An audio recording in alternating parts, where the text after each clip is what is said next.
A grand clubhouse or a spacious kitchen that serves? Choose wisely. Get highest carpet area up to 70% only in a Jain's home.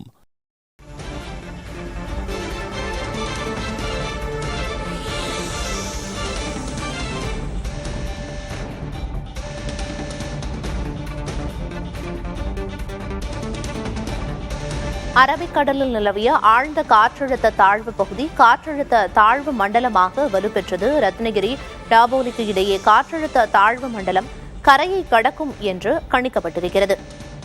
இன்று கரையை கடக்கும் என அறிவிக்கப்பட்டிருக்கும் நிலையில் ஒரே இடத்தில் நிலைத்து நிற்கும் என்றும் கணிக்கப்பட்டிருக்கிறது. பென்சில் புயலை போல் ஒரே இடத்தில் நிலைத்து நின்று மழையை கொடுக்க வாய்ப்பிருப்பதாகவும் கணிக்கப்பட்டிருக்கிறது. மழை மற்றும் வானிலை நிலவரம் குறித்த தகவல்களை சுயாதீன வானிலை ஆய்வாளர் ஹேமச்சந்திரன் வழங்கியிருக்கிறார். அதனை தற்போது பார்க்கலாம்.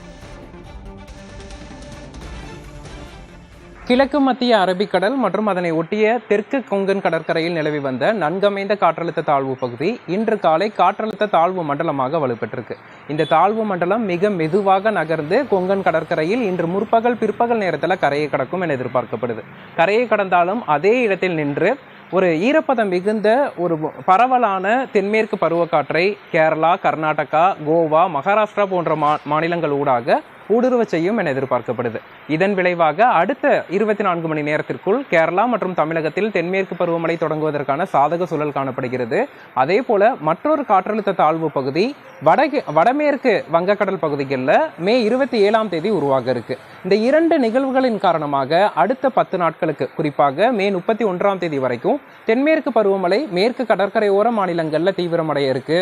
கேரளா, கர்நாடகா, கோவா, மகாராஷ்டிரா போன்ற மாநிலங்கள்லையும் தமிழகத்தின் மேற்கு தொடர்ச்சி மலையோர மாவட்டங்கள் மற்றும் காவிரி நீர்பிடிப்பு பகுதிகளில் தீவிரமடைந்து முதல் சுற்று பருவமழையை கொடுக்கும் என எதிர்பார்க்கப்படுது. A grand clubhouse or a spacious kitchen that serves? Choose wisely. Get highest carpet area up to 70% only in a Jain's home.